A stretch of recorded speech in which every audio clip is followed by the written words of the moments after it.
राखी पूर्णिमा उपलक्षे घरे केमती आमे कम जिनसरे सुंदर हेल्दी संदेश बनैबा से पुणी बेंगली स्टाइल रे। आजिकल मार्केट रो अवस्था तो आपण मैंने जानुंट आमे मैंने कौन खाऊँ आमे निजे भी जानी ना। तो चलते गोटे हेल्दी उपाय रे घरे आमे राखी पूर्णिमा पाई इजी रे आपण मैंने घरे बनै पारिबे। मात्र 1 लिटर क्षीर रे आज आमे संदेश बनैबा। मुझे क्षीर को भलसे गरम करके रखी देइतिली। क्षीर गरम भी थिला किंतु गैस चूल्हा को मु बंद कर देइतिली।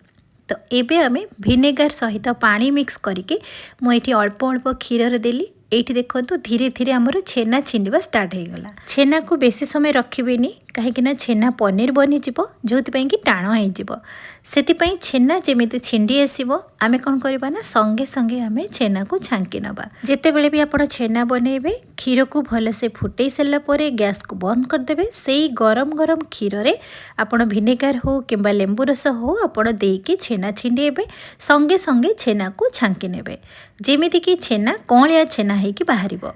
एठी मो छेना को भल से छांकी सारा परे सफा पानी रे मो 2 रु 3 थर मुझे धोई नहीं जेहेतु आमे भिनेगार एठी देइजंदी तारे खट्टा जिनसटा रहिबनी सेतिपई आमे भल से छेना को छांकी नबा। आपण चाहिले कपड़ा रे मध्य छांकी की भल से चुपुड़ी पारिबे।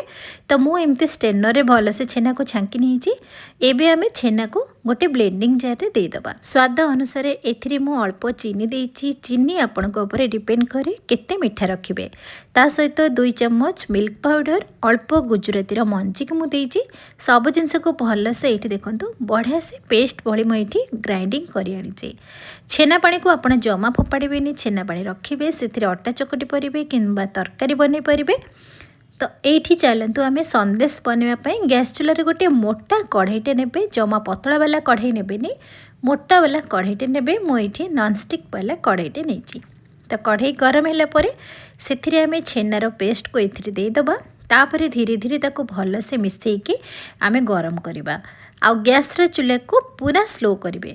एठी जमा हाई करेंगे कहीं एपटे आमर गैसटा अधिक जिते हाई करवा कढ़ई जोर ताती जीव। तापर आमर छेनार जो आमे मिक्स करके आमे बनाउछंती पोड़ीजीव सेतिपई आमे छेना को स्लो मीडियम रे रखिके धीरे धीरे यही भाव में मिक्स करवा जे पर्यंत कढ़ई रु छेना छाड़ा स्टार्ट न हो जाए। एथिरे आमे जमा घी दबानी बिना घीरे बनैबा। ये धीरे धीरे देखिपे कढ़ई रु धीरे धीरे छाड़ा स्टार्ट हो गलानी। एबे आमे कौन करवा ना आउ टिके टेस्टी बनैबा मुझे आउ 2 चम्मच ये मिल्क पाउडर मुझे देइछि। टोटाल आमे मिल्क पाउडर 4 चम्मच देइछंती। मार्केट वाला टेस्ट आसीबो जेमिति सेथिपाई मु एठी देइछि। मिल्क पाउडर को आउ छेना सहित भल से मिसई नबा। एठी देखिकी जानी परुथिबे धीरे धीरे केमती छेना कढ़ई रु छाड़ा स्टार्ट हो गलानी। अटा चकटा डो जेमती हुए ना ठीक सेमती हो गला परे आमी ताको गोटे प्लेट को काढ़ी आनिबा आउ भल से ठंडा करबा। टोटाल टाइम लागिगला आमको 20 रु 25 मिनिट। गैस रा चूल्हा को ध्यान सहित स्लो करके ही बनैबे जमा हाई करेंगे कहीं जदि टिके भी कढ़ई तातिले आमर छेनाटा जदि टिके लगी ना से गोल्डन कलर टाइप रो सेतिपई आमको कलर भी मेंटेन करिवार अछि आमको जिनस भी परफेक्ट बनैबार अछि। तो एबे हमें भल से ठंडा हो सारा पर टिके घी हाथ लगे कि आपण भल से चकटी नेबे। आपण को मन पसंद रे एठी पेड़ा बनै परिबे लड्डू बनै परिबे बर्फी बनै परिबे।